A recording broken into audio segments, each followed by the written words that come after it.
Hello dear students, welcome back in my study time channel. मैं विनोद सानी और आज की टॉपिक है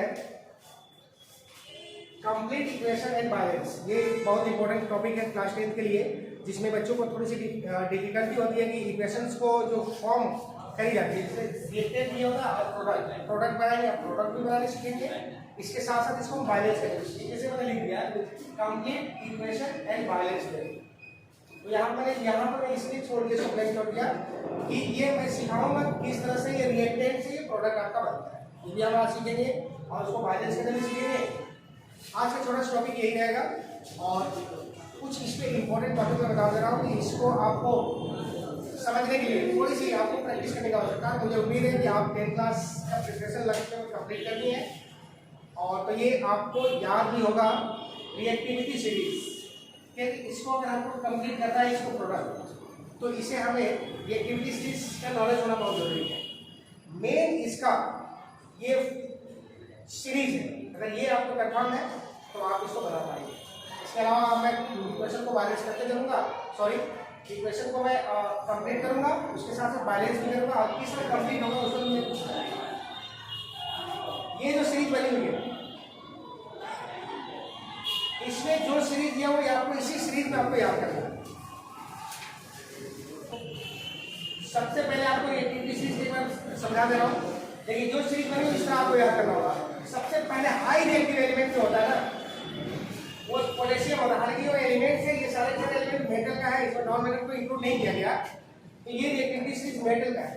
तो मेटल में सबसे ज्यादा रिएक्टिव है पोटेशियम, सोडियम, उसके बाद एडीटी फॉर्म है sodium, calcium, magnesium, aluminium, zinc, ferrous, PB, plumbum होता है ये पीबी, इसको लेड बोलते हैं, हाइड्रोजन, कॉपर, आर्गेनियम यानी कि सिल्वर है ये, ऑरम, गोल्ड, प्लेटिनम। ये जो सीरीज है यानी सबसे रिएक्टलेस में ये सब नीचे वाला है। तो ये आपको सीरीज आपको याद रखना।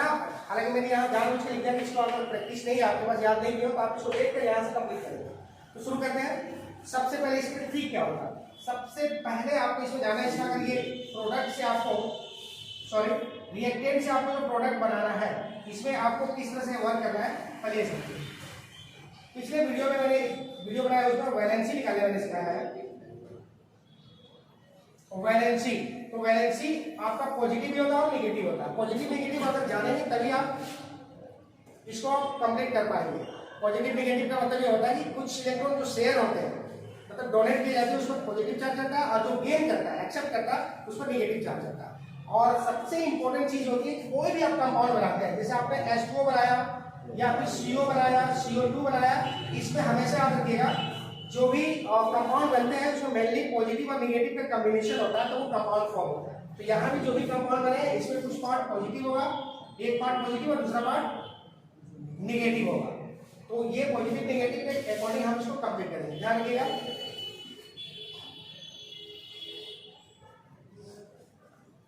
चलिए इसको मैं कंप्लीट करने की कोशिश करता हूँ। तो सबसे पहले यहाँ बता देंगे हमको इसमें पॉजिटिव पार्ट कौन सा है, यानी कि यहाँ पर हाइड्रोजन है वो पॉजिटिव है और NO ये है आपका नेगेटिव, नाइट्रेट है। तो ये नेगेटिव और ये पॉजिटिव। सेम यहाँ पर भी कैल्शियम पॉजिटिव पार्ट है और ये ऑक्सीजन और हाइड्रोजन तो मिलकर हाइड्रोक्साइड बना है, ये है आपका नेगेटिव। कंफर्म हो गया। इसमें अब देखिए इसका रिएक्शन, अब यहाँ पर मैं देखता हूँ जब ये दोनों आपस में कंबाइन हो रहे हैं, दोनों को हम रिएक्शन करा रहे हैं, आपस में मिक्स कर रहे हैं।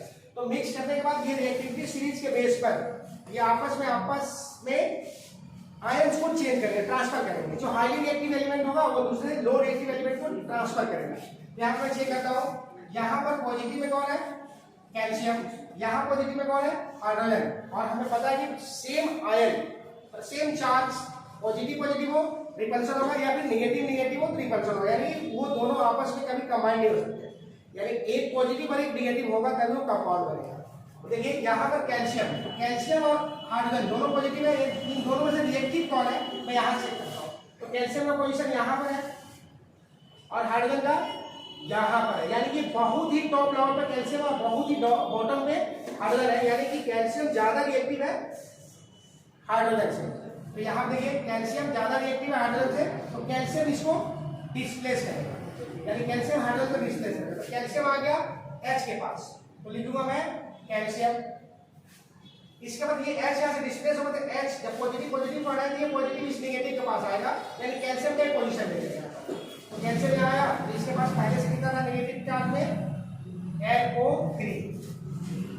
इसके बाद जो हाइड्रोजन यहाँ से हटा वो किसके पास पहुंचा, OH के पास। यहाँ पर आप प्लस लगाएंगे और ये पॉजिटिव और इसका ये नेगेटिव, ये पॉजिटिव इस पॉजिटिव को हटाया, ये इसके पास आके ये फॉर्म बनाया और ये पॉजिटिव हटा के इसके जगह बैठेगा, तो H और यहाँ OH, H और H दो H हो जाएगा, इसलिए इसको हम H2O लिखेंगे। ठीक है, एक ऑक्सीजन बचेगा, दो हाइड्रोजन, H2 हो गया। अब यहाँ पर एक चीज और थोड़ी सी ध्यान देने की बात होती है कि क्या ये मेरा अभी तक सही है या नहीं। सबसे मेन पॉइंट होती है इसके बाद यहाँ पर जो जुड़ते हैं ना पॉजिटिव नेगेटिव, अकॉर्डिंग टू उसका वैलेंसी के बेस पे जुड़ते हैं। तो हमें यहाँ पर जो कंपाउंड मैंने लिखा, इस कंपाउंड में दोनों की वैलेंसी हमको याद होनी चाहिए। तो कैल्शियम की वैलेंसी, हालांकि यहाँ मैं अलग से एक वैलेंसी चैप्टर शुरू करेगा, शुरू तो मैंने किया था, पिछले वीडियो आप देखिएगा, उस वैलेंसी में बताया था, लेकिन सारे वैलेंसी आपको लिखा देंगे, एक चार्ट भी दे दूंगा, उस चार्ट को पूरा लिख दूंगा और डिस्क्रिप्शन बॉक्स से या फिर वीडियो में देखकर जहाँ से आप उसको याद कर लीजिएगा। तो कैल्शियम का वैलेंसी आपको याद रखना पड़ेगा, कैल्शियम की वैलेंसी होती है 2+।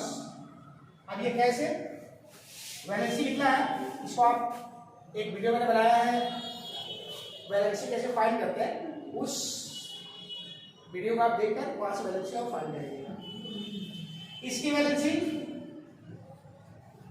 2+ और NO3 की वैलेंसी -1 होती है, 1-।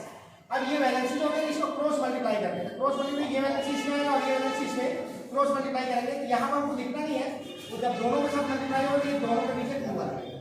इसको आपको लिख के दिखाना नहीं है, मैं यहाँ दिखा दिया हूँ, लेकिन ऐसे आपको नहीं दिखाना है। और इसकी वैलेंसी साफ साफ इसको लिखा हुआ है, हाइड्रोजन का एक होता है, इसमें 2 यहाँ आ गया और 1 यहाँ आ गया, ये बैलेंस। अब इसको देखते हैं ये बैलेंस है। फिर मैंने बताया कि यहाँ पर आपको लिखना नहीं है, तो मैं इसको आप डिलीट कर सकता हूँ। आप देखिए यहाँ पर हुआ क्या, ये एक पॉइंट आप समझ लेंगे तो इसके बाद डेफिनेटली सब का सब इसी तरह बनने वाला है। तो यहाँ पर मैंने क्या किया, इसमें पहले इस दोनों कंपाउंड्स को पॉजिटिव और नेगेटिव में सेपरेट कर दिया, अलग अलग आइडेंटिफाई करने के लिए हमने चार्ज को शो कर दिया। ये पॉजिटिव वाला कैल्शियम जो है ये हाईली रिएक्टिव है एज कंपेयर टू हाइड्रोजन, तो हाइड्रोजन का डिस्प्लेस कर दिया, कैल्शियम कर दिया, और CaNO3 यहाँ 2 कैसे आया, अब यहाँ बोलेंगे तो 2 इसलिए आया कि कैल्शियम की वैलेंसी 2 होती है और नाइट्रेट का 1 होती है, तो 1 यहाँ पर मल्टीप्लाई करेंगे तो 1 लिखेंगे नहीं और यहाँ पर 2 लिख दिया, और ये जो यहाँ से बना कंपाउंड था ऑलरेडी यहाँ। फिर मैं इसको देखता हूँ, ये दोनों बैलेंस है, काउंट कीजिए, कैल्शियम 1, यहाँ भी कैल्शियम 1, ये बैलेंस है। हाँ, इसमें ट्रिक बता रहा हूँ कि बैलेंस को आप चेक कैसे करेंगे। तो सबसे पहले मेटल पार्ट को चेक करेंगे, मेटल अगर उसमें दोनों बैलेंस है तो उसके बाद जाएंगे नॉन मेटल में, और नॉन मेटल में हाइड्रोजन और गैस, हाइड्रोजन और ऑक्सीजन, इन दोनों में से जो आपको सुटेबल ज्यादा रहेगा उसको आप अरेंज करना, दोनों में से कौन पहले लगाइए कौन सा डाउन होगा, इसमें हाइड्रोजन या ऑक्सीजन दोनों में जो पहले बैलेंस आप करने के लिए हेल्प होगा उसी को आप पहले काट देंगे। लेकिन अगर इसमें मेटल तो पहले आपको मेटल देगा, तो मेटल लिख रहा है कैल्शियम है, कैल्शियम दोनों यहाँ भी हो रहा है यहाँ भी हो रहा है, इसलिए कैल्शियम का बैलेंस है तो छोड़ दो। फिर मैं कहता हूँ यहाँ पर नाइट्रोजन कितना है, और पॉइजन यहाँ 2 है, नाइट्रोजन 2 है और ये 3 का ऑक्सीजन भी है, तो ऑक्सीजन यहाँ पर 3 है, 3 का 6, यहाँ पर ऑक्सीजन 6 है और नाइट्रोजन कितना है 2 है, तो मुझे मिल गया नाइट्रोजन एक नॉन मेटल है, नाइट्रोजन 2 है, यहाँ मुझे 2 लिखना पड़ेगा, इस नाइट्रोजन को मुझे 2 बनाना होगा, तो मुझे यहाँ पर 2 लिखना होगा। जैसे मैं नाइट्रोजन का बैलेंस करूँगा और भी रास्ते मिल जाएगा अदर वाले एलिमेंट को बैलेंस करेंगे। तो जो आपने नाइट्रोजन के लिए 2 लिखा, अब देखिए ऑक्सीजन यहाँ कितने हो गए, तो ऑक्सीजन हो गया यहाँ पर 2, ये 3 क्या ऑक्सीजन के लिए, तो 2 3 या 6 ऑक्सीजन यहाँ है और 2 ऑक्सीजन यहाँ है, 6 और 2 टोटल 8 ऑक्सीजन है। इधर कितना ऑक्सीजन है, 2 3 का 6, यहाँ 6 है, अगर यहाँ पर 2 मैं यहाँ लिख देता हूँ तो यहाँ 2 यानी 2 और यहाँ 6 यानी ऑक्सीजन कितना हो गया 8 हो गया। अगर ध्यान रखिएगा जब 2 अगर ऑक्सीजन तुमने 2 बनाना तो यहाँ पर मैं नहीं लिख सकता हूँ, कभी भी इसके साइड यहाँ पर लिखना होगा बैलेंस। अब यहाँ पर देखता हूँ हाइड्रोजन की क्या कंडीशन है, हाइड्रोजन 2 2 4, यहाँ भी 4 हो गया और यहाँ पर 2, ये 2 सही में काउंट होगा, 2 यहाँ भी और यहाँ भी 2 2 4, यानी ये बैलेंस। इसके बाद सेम कंडीशन आता होगा इसकी, अब इसको बैलेंस आप करने की कोशिश कीजिए, तो इसका सोडियम का प्लस, OH का माइनस, हाइड्रोजन का प्लस और ये पूरा का पूरा माइनस। ये पहले आयन मान तोड़िए। इसके बाद अब इसका सीरीज पॉजिटिव वाला देखते हैं, सीरीज में कौन सा सबसे नेगेटिव होता है, बहुत टॉप पे है सोडियम। इसका मतलब सोडियम डिस्प्लेस करेगा हाइड्रोजन, तो सोडियम डिस्प्लेस करेगा हाइड्रोजन का, यहाँ बनेगा Na और यहाँ कितना हो जाएगा SO4। देखिए ये SO4 नेगेटिव वाला और इसका पॉजिटिव, नेगेटिव पॉजिटिव मिल गया कंपाउंड बनेगा। यहाँ पर पॉजिटिव हो जाएगा, इसका ये नेगेटिव, यहाँ पर तो फिर एड हो जाएगा, यानी ये कंपाउंड बनाएंगे और ये बनाएंगे फिर H2O। फिर इसका मतलब क्या मैंने बताया था कि Na SO4 ये क्या सही है या गलत, तो इसके लिए मुझे क्या करना होगा, इसकी वैलेंसी फिर मुझे याद रखनी पड़ेगी। तो सोडियम की वैलेंसी 1 होती है, सोडियम की वैलेंसी 1 और SO4 की वैलेंसी 2 होती है वैलेंसी, यानी कि आपको लिखना पड़ेगा, मैं यहाँ लिख रहा हूँ सोडियम का +1 और SO4 का 2 माइनस, यानी इसका वैलेंसी 2 होती है और इसका 1 होती है। तो 2 है यानी इसका 2 वैलेंसी इसके पास आएगा, इसका 1 वैलेंसी तो लिखेंगे नहीं, ये लिख देंगे, ये हो गया। इसके बाद वैलेंस, तो सोडियम यहाँ वैलेंस के लिए मेटल पहले वैलेंस है, ये सोडियम कितना है, यहाँ 2 है, यहाँ पर सोडियम नहीं है, यहाँ मैं वैलेंस नंबर 2 लिखूंगा। इसके बाद मैं लिखता हूँ हाइड्रोजन की क्या कंडीशन है, हाइड्रोजन यहाँ पर 2 हो गया, 2 4 हो गया, यहाँ पर 2 है, यहाँ पर मैं क्या करूँगा 2 4 हो गया। अब ऑक्सीजन अब काउंट कीजिए, ऑक्सीजन 2 यहाँ पर 4 + 6 हो गए, यहाँ पे 2, ये ऑक्सीजन 2 और यहाँ पर 4 6, सल्फर 1, यहाँ पे सल्फर 1, यानी बैलेंस हो गया। इस तरह से आपको यहाँ से सारे के सारे क्वेश्चन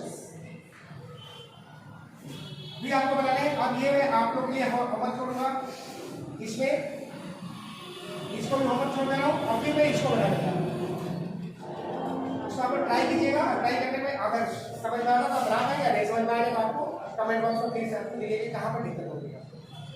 जेडल में यहाँ पर मैं प्लस लिखूंगा, यहाँ माइनस, यहाँ पर ये सिंगल है, इसका मतलब ये हो गया कि जेडल यहाँ पर नेगेटिव है और पॉजिटिव और नेगेटिव आपस में कंबाइन होते हैं, क्योंकि यहाँ पे सिंगल है इसलिए नेगेटिव ही होता है इसका चार्ज, और ये सल्फर नेगेटिव है, ये जिंक पॉजिटिव है, तो जिंक पॉजिटिव और नेगेटिव आपस में ZnO आएगा, तो ZnO आएगा, ऐसे में क्या बनेगा, जब भी एक सिंगल ऑक्सीजन है यानी 2 एटम है, एक ऑक्सीजन आएगा, ऑक्सीजन 2 है, एक ऑक्सीजन ZnO का और एक ऑक्सीजन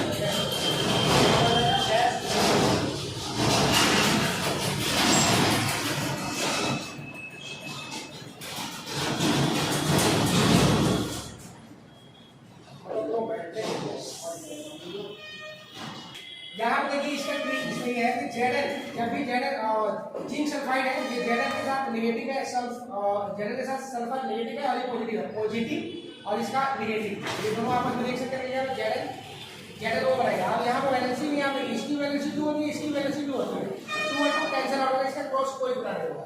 यहाँ पर SO2 सल्फर डाइऑक्साइड एक गैस बनेगा, क्योंकि यहाँ पर इस ऑक्सीजन को O2 को मैं यहाँ पर फॉर्म ये कर रहा हूँ, एक एटम ये रहेगा, एक एटम ये, दोनों एटम, एक एटम इसके साथ रिएक्शन करेगा, एक एटम इसके साथ, इस तरह से आप इसको समझ सकते हो।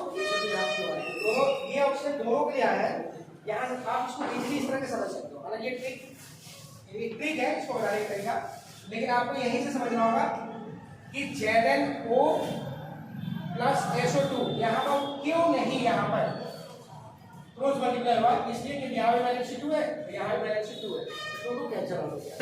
ये आपको मैं 2 बार फोकस दे रहा हूँ और ट्राई कीजिए इसको बनाने के लिए। नहीं बनेगा तो कहाँ पर आपको दिक्कत हो रही है इसे मुझे कमेंट बॉक्स में लिखिए।